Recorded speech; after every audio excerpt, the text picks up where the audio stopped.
Carlos José aqui para falar de um tema que é sempre um desafio, né? Ainda mais nesse tempo de pandemia. Então, Carlos, obrigado aí por ter aceito e vem para cá. Como é que eu faço para... Só clicar no PowerPoint. Ah, tá. Fica lá.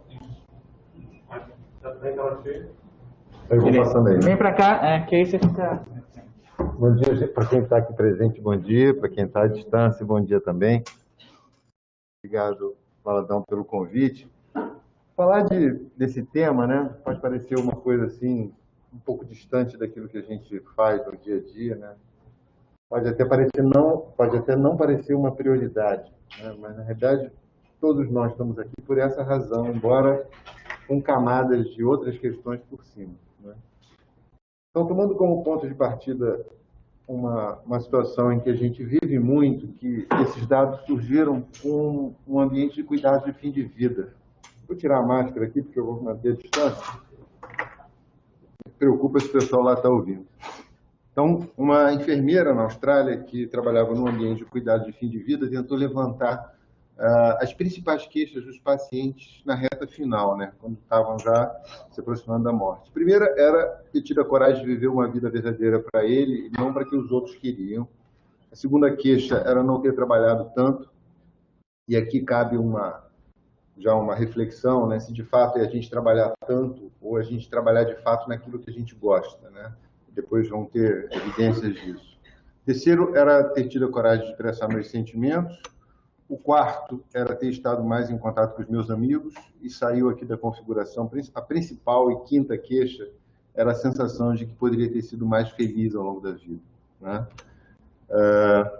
Então, a ideia é de que a gente não precise esperar esse momento, essa fase da vida da gente, né, que certamente chegará, para que a gente faça essa reflexão, né, do ponto de vista de ser mais feliz.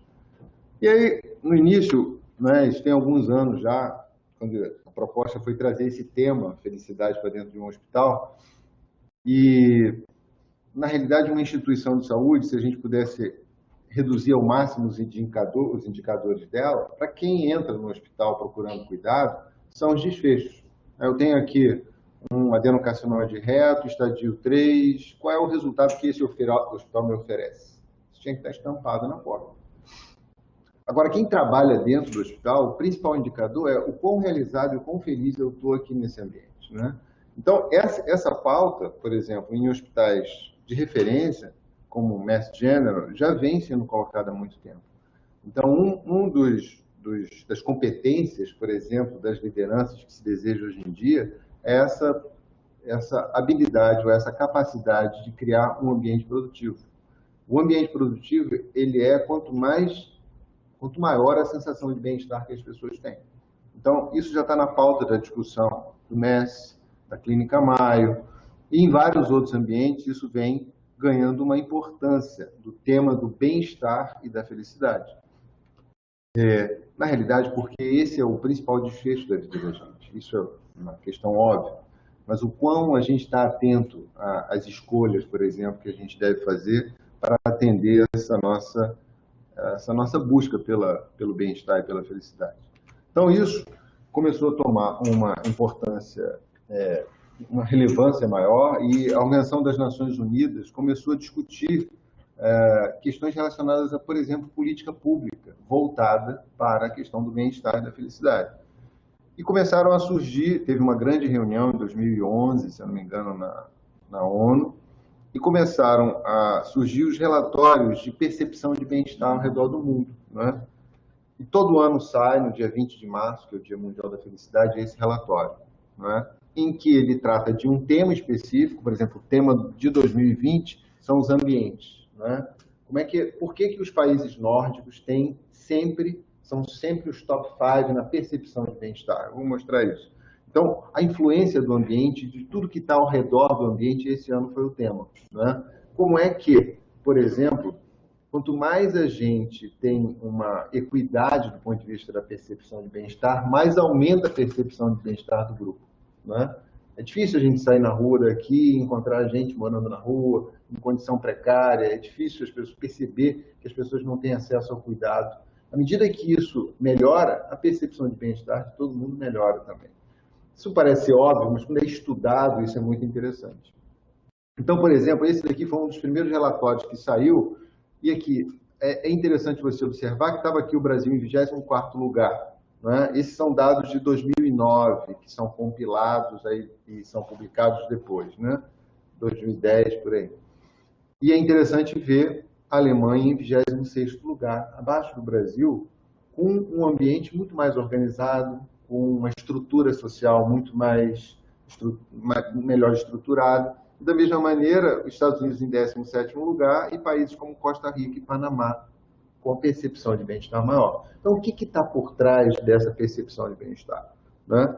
Então, isso vem sendo feito anualmente, né? E aqui eu destaquei em verde, né? Só para ter a posição, o Brasil e em preto a Alemanha. Como é que isso foi evoluindo ao longo dos anos? Né?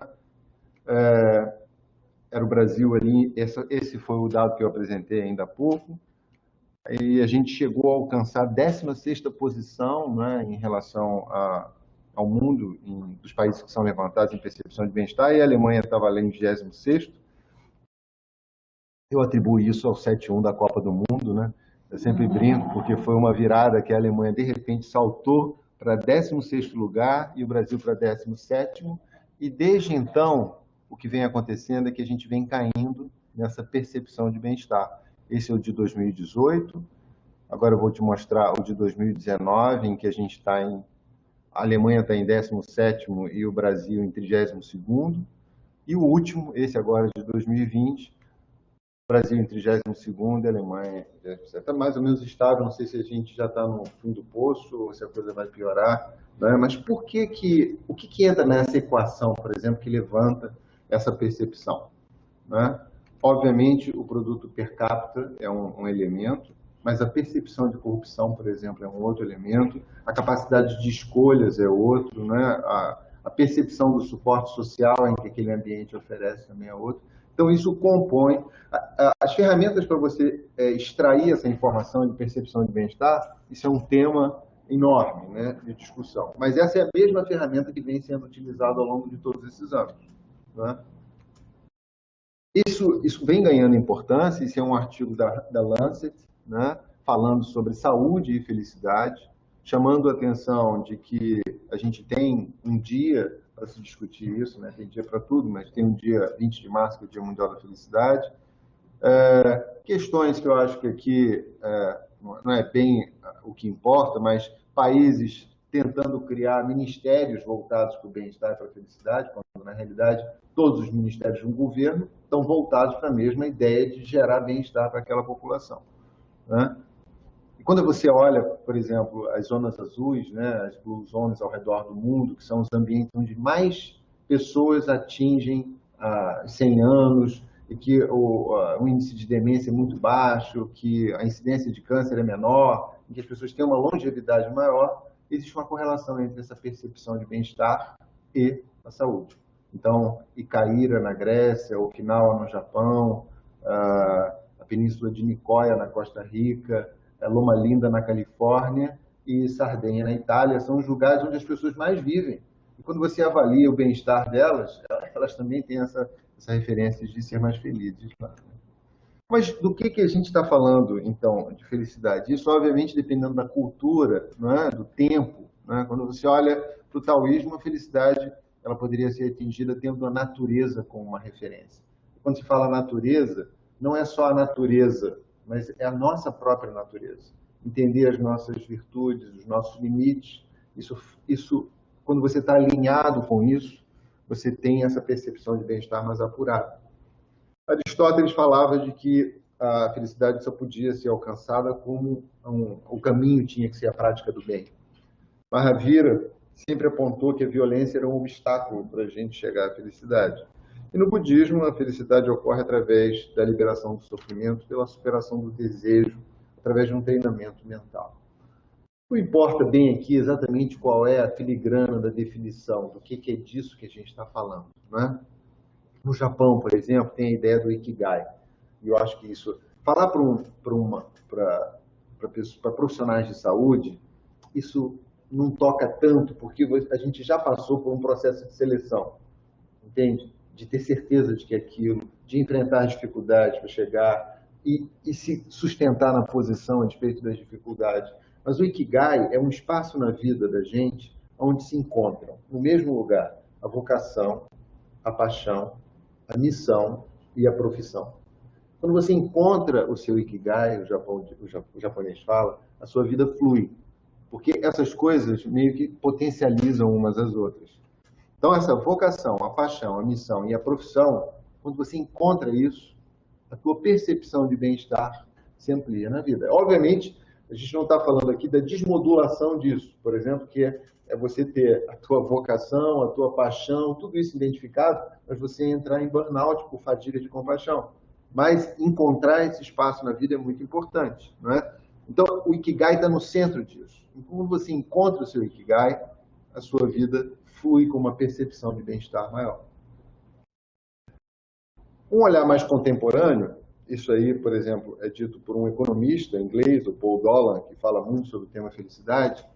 A felicidade é um somatório das experiências de prazer e de propósito que a gente tem ao longo do tempo. É isso que dá para a gente essa percepção de bem-estar, né? Existem várias teorias que tentam explorar isso, por exemplo, como a teoria da autodeterminação, em que sempre tem um conjunto de competência, autonomia e relacionamento envolvido nessa nossa percepção de bem-estar. Em tudo, no trabalho, na relação, na educação, enfim, tudo esses elementos estão presentes. E aí a ideia de falar de felicidade baseada em evidência, né, é para, na realidade, chamar a atenção desse público, né, são os profissionais de saúde. Você falar de felicidade do ponto de vista filosófico, isoladamente, às vezes, mas quando a gente fala de evidência, né, em estudos, e a ideia foi exatamente dar esse cunho, né, de falar de felicidade. Primeiro, a questão do determinismo. Então, o que os modelos de gêmeos univitelinos falam? Que é um modelo que a gente, por exemplo, estuda do ponto de vista da influência da hereditariedade na incidência de câncer. A gente sabe que isso é uma parcela pequena, menor, né? Na felicidade, atribui-se isso a 50%. Existe, aparentemente, um set point dessa nossa percepção de bem-estar. E 50% deste ponto é determinado geneticamente, né? Como é que a gente olha para isso? Curiosamente, é 50%, aquela ideia do meio copo, né? Está meio cheio ou meio vazio. Mas a ideia é de que as circunstâncias, o ambiente, tudo isso que está acontecendo, né, ele é responsável por 10% da nossa percepção de bem-estar. 50% vem dessa nossa herança genética. Mas 40% é um espaço de manobra. E é sobre esse 40% que eu acho que a gente tem que levar a nossa atenção, porque é um espaço de manobra muito grande, né? Então, por exemplo, no pós-guerra, onde tinha uma necessidade enorme, uma demanda enorme de lidar com o estresse pós-traumático, não tinha psiquiatra o suficiente, e aí quando foi surgindo a psicologia clínica, e os psicólogos, eles logo tiveram uma sacada que era assim, não era só a questão, não era tratar o rótulo do diagnóstico estabelecido, mas o que podia ser feito para aquela pessoa florescer, né? E aí, essa é a origem da psicologia positiva.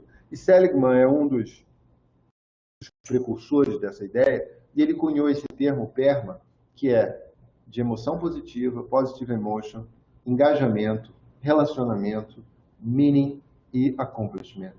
Então, esses elementos, quando a gente está atento a essas dimensões, a nossa percepção de bem-estar se amplia.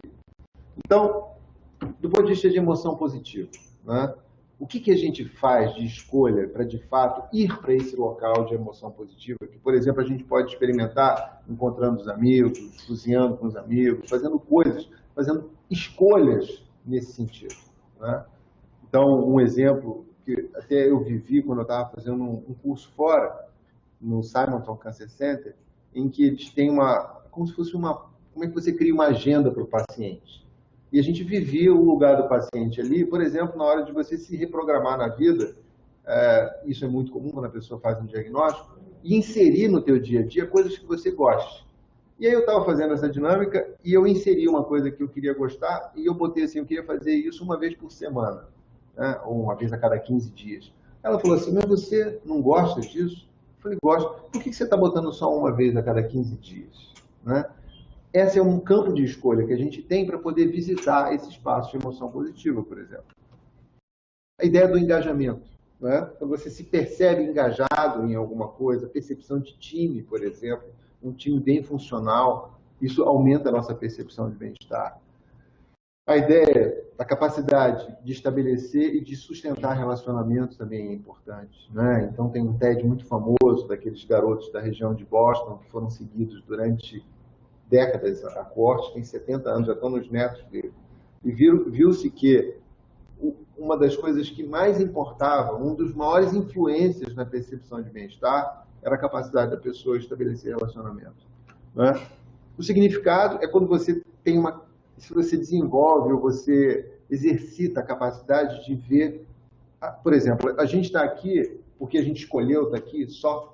É claro que a gente escolheu estar aqui, mas o que deixou de acontecer para que a gente pudesse estar aqui? Né? A gente podia, sei lá, ter sido assaltado, ter sido alguma outra coisa.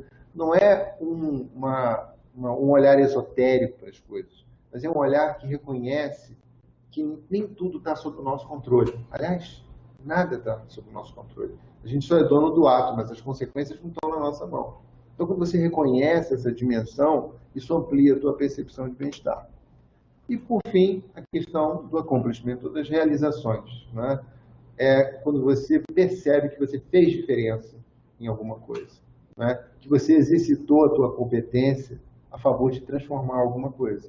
Isso tem tudo a ver com a questão do Ikigai, por exemplo. Né?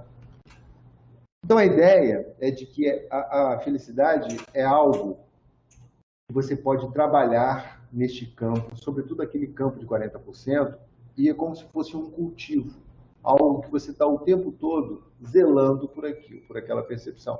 Tem um ditado chinês que é bem interessante, que fala o seguinte: se você quer ser feliz por um dia, fique bêbado. Se você quer ser feliz por uma semana, mate um pouco. Se você quer ser feliz por um mês, se case. Mas se você quer ser feliz a vida inteira, seja um jardineiro. Exatamente a ideia de remeter a figura do jardineiro como alguém que cultiva, que zela, que poda, que está sempre atento, e é um campo que a gente deve direcionar a nossa atenção.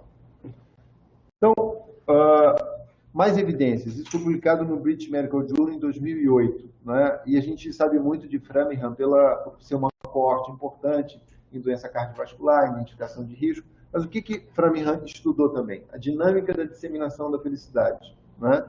Como é que a felicidade se espalha no ambiente? E eles viram o seguinte, é muito interessante isso, porque uma coisa é você falar e a outra coisa é você gerar uma evidência. Né? Então, o que eles viram?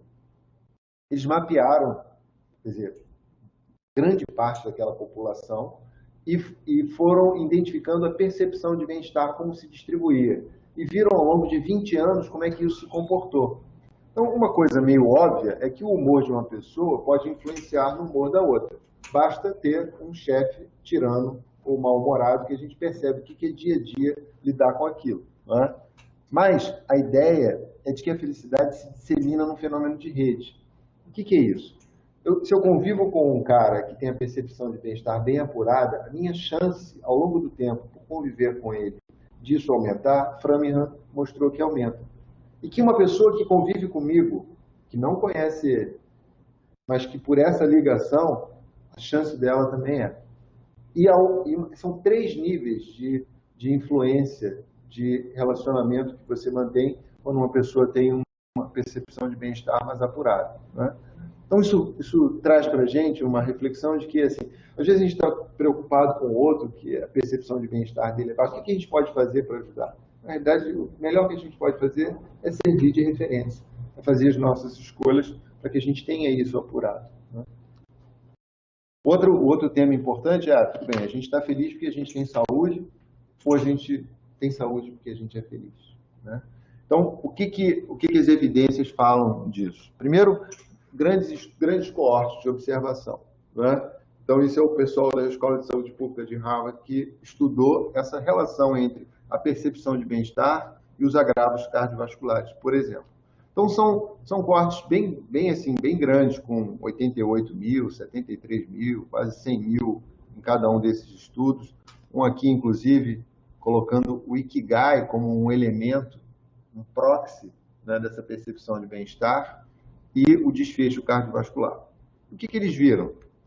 Eles viram o seguinte: existe um processo restaurativo e um processo deteriorativo, né, ao longo de tudo que a gente faz, né? E do ponto de vista de comportamento, o que acontece? Quem tem essa percepção de bem-estar mais apurada tende a ter um comportamento mais restaurativo, que se manifesta por abandonar o tabaco, por ter uma ingesta de álcool adequada, por manter a atividade física, qualidade do sono e padrão alimentar. Então, aparentemente, isso é uma coisa puramente relacionada a comportamento. Mas quando você olha também parâmetros mais duros, biológicos, como controle autonômico, variabilidade de IRR, enfim, marcadores inflamatórios, expressão gênica, por exemplo, de genes pró-inflamatórios, você percebe também que existe um viés do ponto de vista restaurativo nessas pessoas que têm bem-estar. Mas isso é um estudo epidemiológico, isso não garante a causalidade da história. Esse estudo, por exemplo, foi um estudo que avaliou freiras que estavam entrando para o convento e qual foi o desfecho delas ao longo da vida. Então, para elas entrarem no convento, era um ano de uma espécie de estágio de observação, e um dos componentes disso, na hora da seleção, eram cartas de intenção. Eles pegaram as cartas de intenção e extraíram o conteúdo dessas cartas de contentamento, de gratidão, enfim, essas questões expressas na escrita dessas pessoas que estavam aí na terceira década, no início da terceira década, 20 e poucos anos. E viram qual foi o desfecho do ponto de vista de sobrevida com base naquilo, né? E viu-se que, em termos de análise de quartil, quem tinha aqueles conteúdos mais presentes no quartil superior teve uma sobrevida 10 anos maior do que as freiras que tinham isso menos presente. É que eu tirei daqui o exemplo do conteúdo das cartas. É muito interessante, né? Como é que elas narravam essa percepção das coisas, por exemplo, desse estágio de um ano, né? Então, eles viram que essa percepção do bem-estar pode estar influenciando exatamente os desfechos de saúde. Esse foi um estudo já prospectivo, né, que pegou... Este é um estudo clássico em inglês, esse ELSA, né, English Longitudinal Study of Aging, e que pegou, por exemplo, o parâmetro da fragilidade, da pré-fragilidade como desfecho.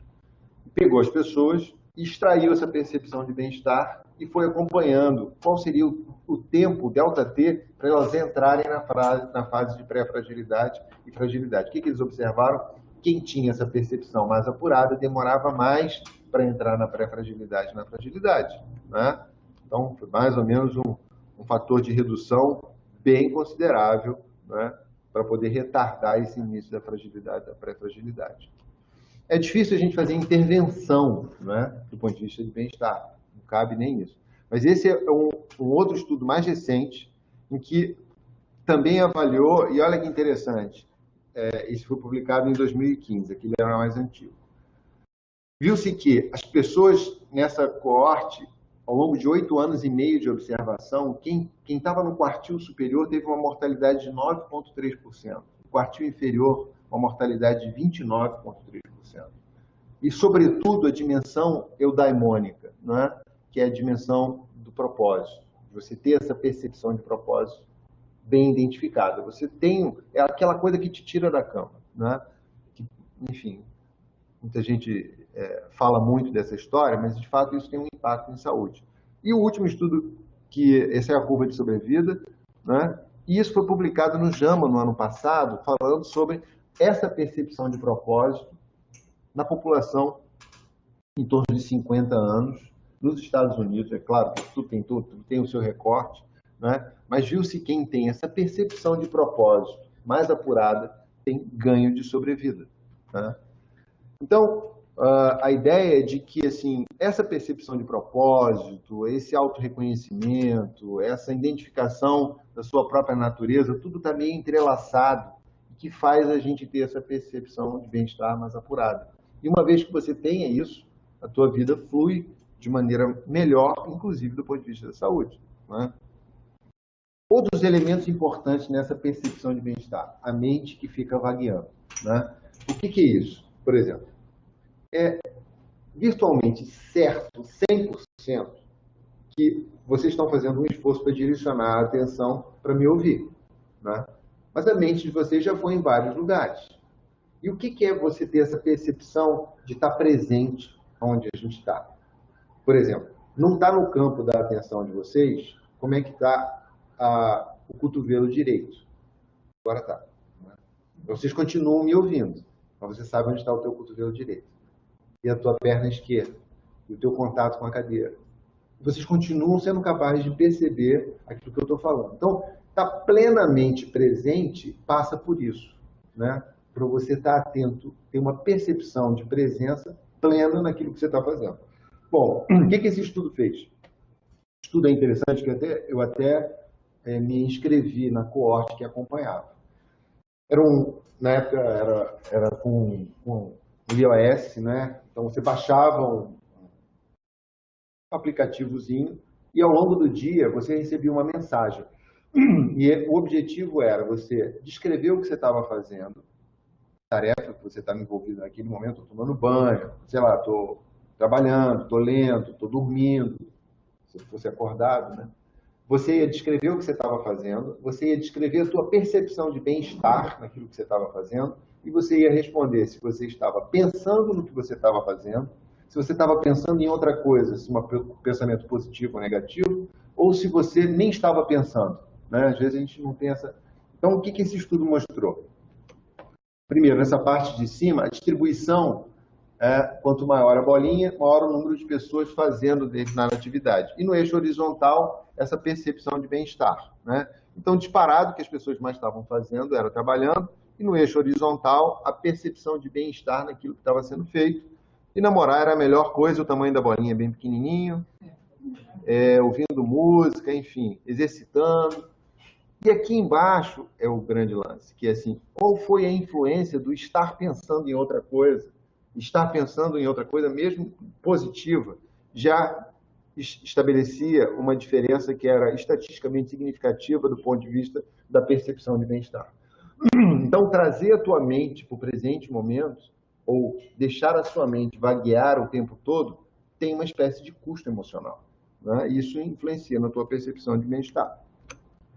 Outro elemento interessante é essa ideia da esteredônica, né, da adaptação psicológica. Você ganha na loteria, e tem muitos estudos falando isso, ganha na loteria, você tem um pico de percepção de bem-estar, e daquilo ali, 2 anos depois, é a mesma de antes e depois. É óbvio, você tira uma pessoa abaixo da linha da pobreza, isso faz muita diferença. Mas chega um determinado ponto que, quanto mais você tem, aquilo não vai determinar um ganho na mesma proporção do ponto de vista de bem-estar. E por que isso é importante? Os economistas falam muito disso, porque a gente gasta o nosso principal ativo, aquela conversa entre o Bill Gates e o Warren Buffett, que circulou muito, né? Que o Warren Buffett falou, eu posso comprar tudo nesse mundo, menos o tempo. Então, esse nosso ativo, a gente gasta com isso, em tendo picos de percepção de bem-estar. Eu quero tal coisa. Aí você põe tudo para poder conquistar aquilo, e aí você tem, e depois cai. Aí sobe e depois cai. Sobe e depois cai. Quando você vê, você está com 60 anos, com aquela percepção de que está sempre vazio, está sempre caindo. Então, essa esteira hedônica, que eles chamam isso, é algo que a gente tem que estar atento. É algo que, inclusive, os economistas falam muito que isso é uma questão pedagógica. A gente precisa ensinar essa questão. Vou trazer isso, claro, porque o tempo ele se vai e não volta nunca mais, né? Então, a luta da gente estar depositando para conquistas o tempo todo, além de ter esse efeito de sempre volta, isso tem a ver com aquele pêndulo, né, da percepção de bem-estar, é algo importante. A ideia do savoring, né, do saborear, né? Às vezes a gente puxa a vida, a gente vê isso, a gente conquista alguma coisa e aí imediatamente assim, qual é o próximo? Qual é a próxima etapa? Qual é a próxima fase? Você nem saboreia aquilo. Então a ideia de você degustar, e esse degustar, esse saborear tem a ver com a atenção, tem a ver com a capacidade de a gente direcionar a nossa atenção para onde a gente está naquele momento, né? Um outro elemento interessante é o de escolhas, né? Em que sentido isso? A gente se divide em dois grandes grupos, né? Os satisfeitos, que são pessoas que estabelecem um sarrafo, elas atingem aquilo e elas estão satisfeitas. E os maximizadores. Os maximizadores, eles querem sempre a melhor rendimento, a melhor escolha, o melhor isso, o melhor aquilo. O exemplo é o cara que sai para comprar um liquidificador. Aí ele encontra o primeiro a R$800. E aí procura o dia inteiro e vê. No final do dia ele já encontrou o mesmo produto a 350. Aí ele, pô, muito bom, vou fazer a melhor escolha. Aí compra. Só que na volta do caminho ele encontra um a R$ 349,90. Aí ele abre uma úlcera gástrica, porque ele não fez a melhor escolha. Essa maximização o tempo todo é algo que a gente tem que estar atento. Eles estudaram isso na Universidade de Colômbia, um dos estudos, né? Pegaram uma turma de MBA e aplicaram os questionários e viram quem eram os maximizadores e os satisfeitos. E aí, 2 anos depois, foram entrevistar as pessoas, viram que os satisfeitos estavam ganhando 20% a menos, eu acho, que os maximizadores, e os maximizadores todos queriam trocar de emprego, né? Então, essa maximização não é um... Não estou falando de uma acomodação como o antídoto disso. Mas a gente está atento nessa maximização o tempo todo. E o sentido na vida, né? O grande modelo de estudo é o voluntariado. E isso também tem a ver com o Ikigai. Essas coisas começam a se encontrar. Você vê que diferentes culturas falam e aí elas vão convergindo. E o modelo de estudo com voluntariado é interessante. Um desses estudos comparou a percepção de bem-estar das pessoas que faziam voluntariado semanalmente, quinzenalmente, mensalmente com quem não fazia. E aí monetiza essa percepção de bem-estar e os extremos, a diferença é como se você tivesse um aumento de $80 mil ao ano, né? Então, por isso que se fala de que muitas vezes nesse impulso de ajudar o outro, quem mais se beneficia é quem está ajudando, né? Por quê? Porque isso toca na dimensão eudaimônica nossa, toca na nossa dimensão de propósito, toca na dimensão do sentido daquilo que a gente está fazendo na vida. Isso tudo influencia na nossa percepção de bem-estar. Então, esses caras, mais uma vez, o Seligman, né, eles criaram um instituto, esse VIA Institute, e tentaram estudar o que é que, afinal de contas, influencia essa percepção de bem-estar das pessoas. E eles eles têm uma teoria, né, de que a gente tem forças ou um caráter, né? Essas forças internas nossas, cada um de nós é um mix disso, né? Um é mais corajoso, o outro tem uma percepção de gratidão mais apurada, o outro ele tem uma capacidade de trabalhar em time maior. São 24 forças internas, que são essas, se dividem em grupos de sabedoria, coragem, humanidade, justiça, temperança e transcendência. Cada grupo desses, por exemplo, a sabedoria tem a criatividade, a curiosidade, a mente aberta, o amor por aprender, a perspectiva, né? A coragem, com integridade, persistência, bravura e vitalidade. Cada item desses, são 24 forças internas, tem uma definição muito bem estruturada, ela é bem delimitada. Então, a bravura é a capacidade de você manter a sua posição a despeito da ameaça, né? Que é a bravura, por exemplo, está sentado numa reunião, o chefe fala alguma coisa e você constrói dando uma opinião diferente. Não é um embate, mas você mantém a sua posição porque você tem uma opinião diferente e você vai construir aquilo.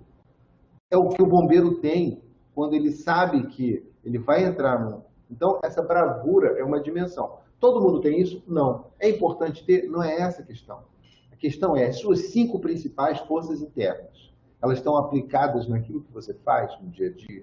Então, esse reconhecimento, esse auto-reconhecimento, essa capacidade de a gente reconhecer as nossas virtudes e as nossas limitações é importante por isso, porque isso dialoga com a escolha e tem a ver com o Ikigai.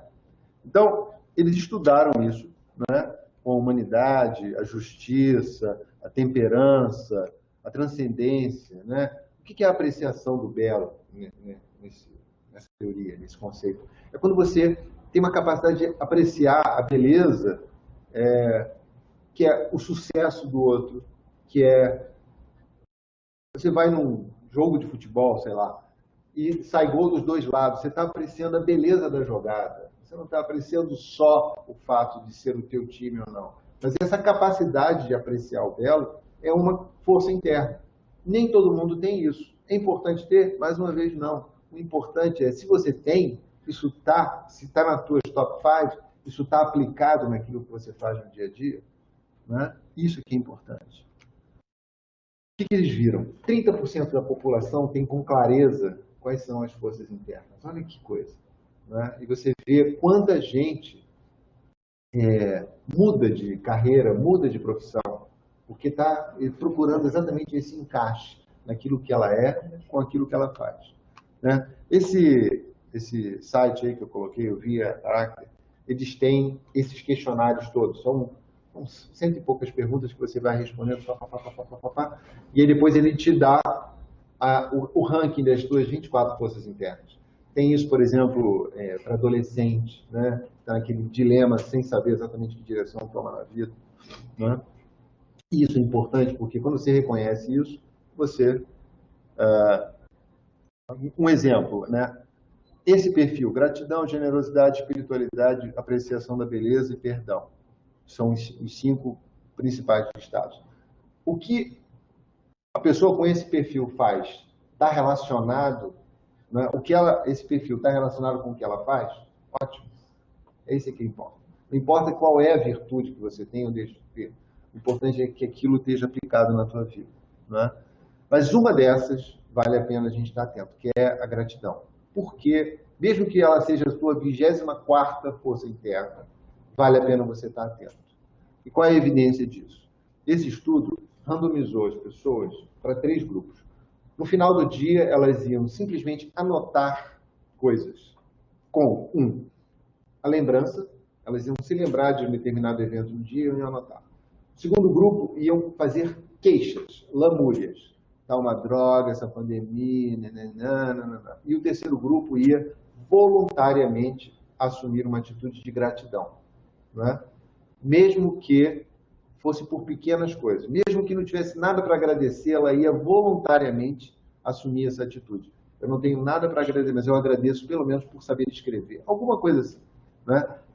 Essa atitude, em relação a esses 3 grupos, fez uma diferença em relação à percepção de bem-estar e aquilo persistiu durante um tempo muito maior do que o período em que a pessoa fazia o exercício de gratidão. Por que isso? Porque essa atitude de agradecimento, ela ativa determinadas regiões no cérebro que geram essa percepção de bem-estar, que dialogam com essa percepção de bem-estar. Então, a gratidão é algo que vale a pena a gente exercitar a gratidão, ensinar as crianças que vale a pena no final do dia se lembrar daquilo que vale a pena agradecer. Então, a gente, às vezes, está vivendo uma situação, como a gente estava falando aqui, né? Teve problema aqui no som e tudo mais, e a coisa demorou. Mas a mirada pode ser um pouco diferente, né? Tinha gente disponível e com vontade e com, boa vontade para poder vir aqui e resolver. Então, esse exercício não é botar um óculos cor-de-rosa, mas é simplesmente estar atento à questão da lamúria versus aquilo que a gente pode reconhecer como algo a ser grato. Você pode criar um diário, hoje em dia, por exemplo, no ambiente de trabalho. Então, o pessoal da Universidade da Califórnia está trabalhando muito isso, né? Criar ambientes para que o agradecimento possa acontecer, né? Criar um ambiente, porque o norte-americano ele agradece pouco, embora ele reconheça aquela ideia do good job, ele fez a parte dele. Então, é para um estímulo que as pessoas agradeçam ao que os outros fizeram, né?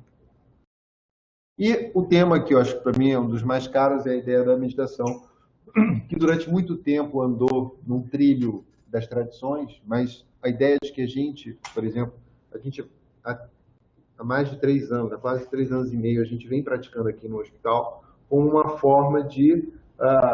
essa ideia da felicidade, ela se desdobra, por exemplo, na discussão do burnout, né? Que é algo que a gente está vivendo que é muito sério. É a principal causa de morte de residentes mulheres nos Estados Unidos hoje é o suicídio. Causa número 1 de morte. Dos meninos, dos rapazes, é a segunda. Né? A gente está se matando, os profissionais de saúde, um nível mais de 2,5 vezes do restante da população. Então, tem um desdobramento nessa questão. Então, a ideia da meditação, ela é fundamental nisso, a percepção de bem-estar. Né? E aí, é um olhar neurocientífico. É o único salão que eu acho que cabe todo mundo. Né? Porque se eu tenho uma crença e tenho uma tradição, e você não, já tem uma diferença aqui. Agora, se tem um salão que cabe todo mundo, é o salão da ciência. Esse não tem, todo mundo está ali dentro. Né? Porque é com base nisso que as coisas são feitas. Desde o sujeito lá tentando fazer um instrumento para caçar, indo da caverna, até o que a gente está fazendo hoje. É esse refinamento da tecnologia, do entendimento, que faz a diferença. Né? Então, esse olhar neurocientífico, quando a gente traz a nossa atenção para o presente momento, existem diversas técnicas, técnicas divergentes, técnicas convergentes, mas isso tem um impacto do ponto de vista do funcionamento. Quando você olha pela ressonância funcional, zonas do cérebro, por exemplo, a amígdala, que é uma estrutura que tem que estar sempre nervosa, sempre atenta ao ambiente. Né? Isso já foi importante, porque, do ponto de vista evolucionista, se você não tivesse isso, se não ficasse esperto. Aliás, hoje em dia, no Rio de Janeiro, até hoje, isso ainda é importante. Mas isso é para ter uma ideia de como é que a gente está o tempo todo em estado de alerta. Esse estresse, ele tem um custo. Ele é para ser vivido no mecanismo de fuga ou luta. Não é para a gente viver isso o tempo todo. Não é? Que nem um colega que foi para a Europa, e aí acho que o filho dele no carro falou assim: pai, aqui a gente pode andar de vidro aberto. Ele percebeu que o vidro estava aberto. Esse estado de alerta que a gente está o tempo todo. Então, a meditação, ela ganhou espaço no Ocidente porque ela começou por isso, por essa ideia de reduzir estresse. Mas ela vai muito além dessa história. Né? Então, a ideia de controle da atenção, regulação emocional e autorreconhecimento acaba desaguando nessa facilidade da gente se autorregular na vida. Obviamente, da mesma maneira que a atividade física, no início isso gera algum esforço. Né? Mas com a continuidade, a mente reduz a capacidade dela de vaguear, a característica dela de vaguear, e depois você consegue estar presente naquilo que você está fazendo o tempo todo, em qualquer coisa que você esteja fazendo, no transporte, enfim, cozinhando, trabalhando. Né? Esse daqui, por exemplo, é um exemplo de modelo animal. Né? A gente adora isso. Né? Então, esse modelo, ele tentou correlacionar, por exemplo, uma determinada região do modelo animal relacionada à recompensa, né? Com base em receptores ativados por drogas desenhadas. Né? Ele se infecta uma determinada região e depois estimula aquilo e vê qual o comportamento. O que eles pegaram? Pegaram um animal de experimentação, inocularam um tumor e, em parte do grupo, eles estimularam essa zona da recompensa. E o que eles viram? O tamanho do tumor era muito menor no grupo que era estimulado. Isso, obviamente, não é prova de nada, mas já é um substrato do ponto de vista do qual é a influência do ponto de vista da imunologia, do nosso sistema imune, da nossa capacidade de defesa com a nossa percepção de bem-estar. Né? Mas, por exemplo, esse estudo aqui mostrou que a prática diminuía a mente que ficava vagueando. A gente sabe lá, diante daqueles outros... Esses estudos não têm nada a ver um com o outro, mas eles dialogam, porque a gente sabe que uma mente que vagueia muito, ela tem um custo emocional. Então, você pode fazer isso. Esse estudo, por exemplo, com já praticantes, mostrou o seguinte: tudo que a gente discute, por exemplo, epigenética hoje em dia, depende do nosso aparato de deacetilases, acetilases e tudo mais. Eles viram que depois de um dia de prática, não só as deacetilases, mas também a expressão gênica de genes pró-inflamatórios modificava ao longo do tempo. Então, assim, a gente discute, já está se falando há muito tempo de mente sã, corpo são, zonas azuis, bem-estar e saúde, mas tem um substrato por aí que talvez venha explicar por que isso faz diferença. Né? Então, a ideia é exatamente isso, é você ter uma atitude que olha com curiosidade, com uma mente aberta, né? Uma mente de principiante. A gente não gosta, a gente vai pegar um texto para principiantes, mas a gente já Já olha assim, principiante é isso. Principiante é alguém que sempre está olhando com curiosidade, que escuta a opinião adversa a dele com curiosidade. Não quer dizer que ele vai aceitar, mas ele está aberto. A gente está respondendo a pergunta sem ser concluída. A gente não tem essa espera. Montaigne falava o seguinte: o homem que teme sofrer, ele já está sofrendo pelo que ele teme, né? Ou seja, ele também falava: a minha vida foi cheia de terríveis desgraças, mas a maior parte delas nunca aconteceu. É exatamente essa nossa mente que está lá na frente, sem estar aqui no presente. Ele e Etienne eles viveram juntos durante 4 anos, né, no tempo de amizade dele. Etienne escreveu um livro chamado O Discurso da Servidão Voluntária, que inspirou a Revolução Francesa, os anarquistas, Lutero, até Gandhi leu esse livro, que falava sobre liberdade. Como a gente se coloca na posição de servo voluntariamente, sem exercer a nossa capacidade de escolha a nosso favor, não é? E a ideia desse pássaro é o seguinte: o pássaro, ele pousa no galho, não é confiando no galho. Ele olha o calibre do galho e fala assim: esse galho me aguenta, eu vou pousar aqui. Quando ele pousa ali, ele está confiando nas asas dele. E a ideia dessas asas, né, é que uma asa simboliza o discernimento, que é essa capacidade da gente discriminar as coisas. Quando você discrimina, a outra asa se faz importante, que é a asa da escolha. Então, na Índia eles chamam isso de viveka e vairagya, discernimento e desapego, ou discernimento e escolha. Quando a gente discerne as coisas, quando a gente conhece a nossa natureza, quando a gente percebe isso, é hora de a gente fazer escolha. Essa é a escolha adequada a nosso favor, né? Eu vou compartilhar assim uma história pessoal. Uma foi esse curso de medicina interna, de revisão de medicina interna que tem todo ano lá em Harvard. E a gente vai em busca de informação careta, né? Novos antipertensivos, novos antibióticos, novos quimioterápicos. E quem coordena esse curso, pelo menos esse módulo que eu fui, foi o Sanjeev Chopra, que é o irmão do Deepak Chopra, que é um hepatologista. O Sanjeev é hepatologista. Mas ele foi interessante porque ele falou assim: o que eu mais gosto é de falar sobre felicidade, né? Aquilo ali ficou registrado. Essa senhora aqui, ela é cega. Quando ela chegou lá, era uma reverência, assim, a figura dela. E aí ela foi conduzida para o palco para falar, e ela falou assim: vocês devem estar achando estranho, né? Eu sou asiática, eu sou mulher, eu sou cega, e estou aqui falando. E eu vim falar sobre escolha.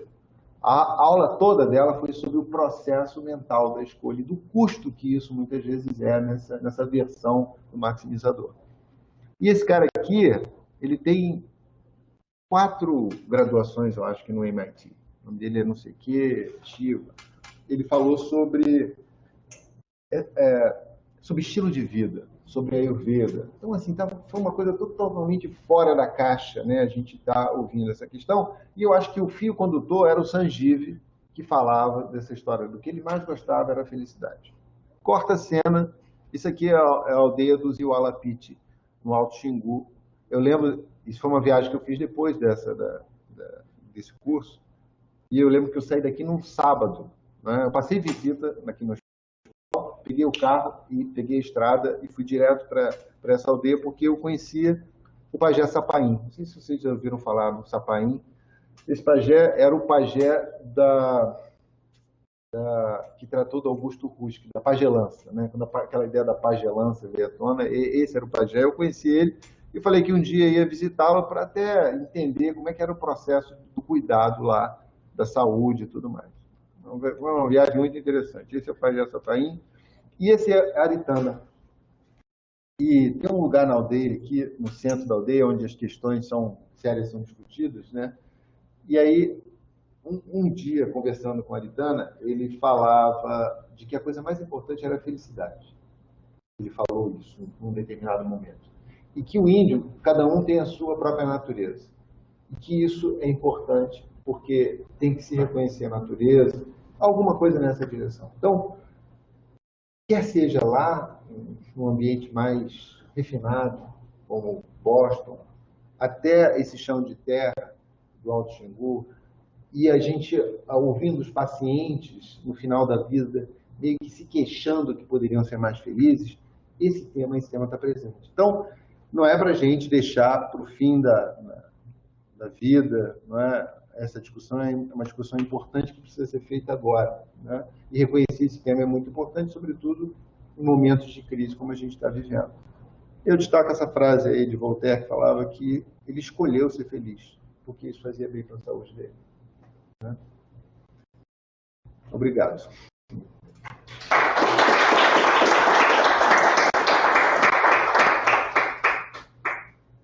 Obrigado.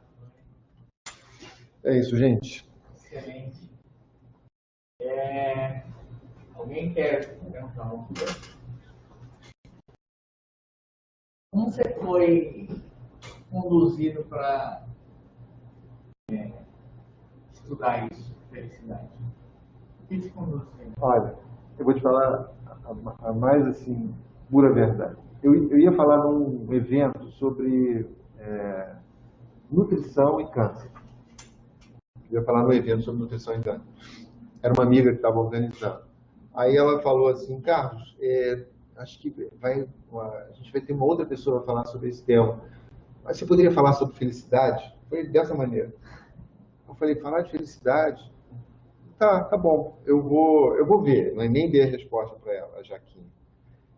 E aí eu comecei a me debruçar sobre o tema. E na realidade, o que acontece? O que eu acho mais interessante é, todas essas coisas que a gente falou aqui, não tem nada de novo.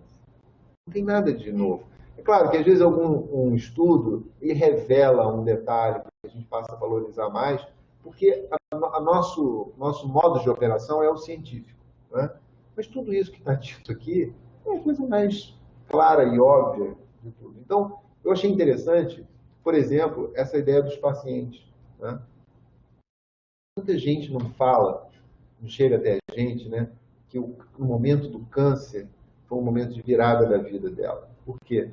Porque traz essa dimensão, né, essa importância do tempo, o tempo útil, né? Na realidade, a ideia do cuidado paliativo, do cuidado de fim de vida, que a gente está tão próximo, na realidade está o tempo todo dialogando com isso, né? Em que, às vezes, a gente não tem com clareza, né? E a gente está meio distraído na vida. E essa distração, quando a gente acorda, o tempo passou, né?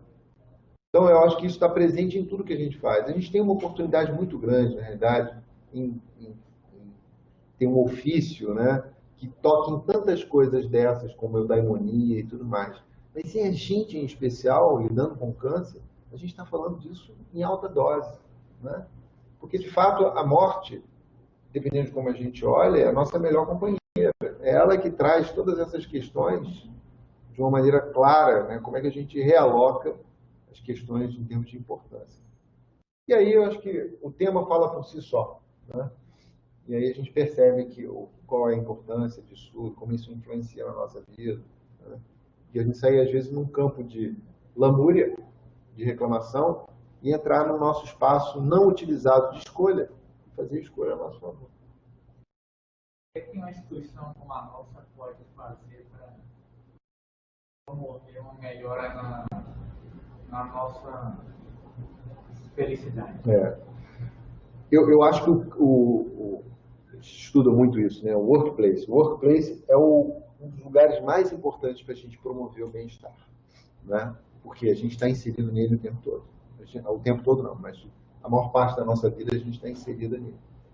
Então, ao redor do mundo tem iniciativas. Por exemplo, Stanford, eles têm o CTO, o CIO, o CEO, né? E agora tem o CWO, que é o Chief of Wellness Office.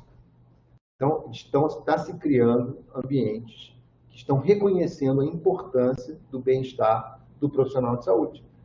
A Alemanha está vindo aqui buscar enfermeiro, porque acabou, não tem gente querendo se envolver com isso. Isso antes da pandemia, né? Então, você está tendo problema de profissionais de saúde na Inglaterra, no Canadá. Teve em British Columbia, teve um evento que uma vez um determinado núcleo de cuidado oncológico todo se desfez por burnout, né? Então, as instituições, elas têm um poder muito maior do que as iniciativas individuais de redução de estresse relacionado ao trabalho. Porque elas podem ajudar na escala, elas podem identificar quem está em risco, a gente pode acolher, cuidar. Então, o bem-estar, primeiro, o cultivo do bem-estar é uma competência que cada vez mais é reconhecida pelo profissional. Não é? Como é que é a tua vida? Não é? Se o cara fala que, enfim, tem uma lista de coisas, aquilo ali é um risco. E nos Estados Unidos eles estão reconhecendo quanto custa agora trocar, por exemplo, um oncologista clínico em burnout. Custa entre 500 mil e $1 milhão. Foi aferido isso. Né? Então, se essa é um mote econômico ou não, é um mote humanitário, a instituição ela tem um poder muito grande. Então, as medidas individuais, que a gente sabe que atividade física, uma dieta saudável, preservação do sono, a prática da meditação, isso é um elemento importante. E a gente, nessa discussão, a gente vem oferecendo isso aqui na instituição. Né? Às vezes é difícil, porque encaixar isso, do ponto de vista do tempo, não é simples, mas é importante. Da mesma maneira, atividade física, gente. Né? É simples a gente manter um tempo limitado, um tempo reservado para isso? Não é simples, mas é importante. A gente tem que fazer isso. Então, a primeira coisa é a gente estar falando, e eu te agradeço muito o convite, porque isso pode parecer meio periférico. Essa questão da felicidade é algo assim, gente, vamos discutir aqui outras questões, vamos discutir droga, vamos discutir isso, vamos discutir aquilo. Não, isso é fundamental, porque senão todo o resto desmorona. Né?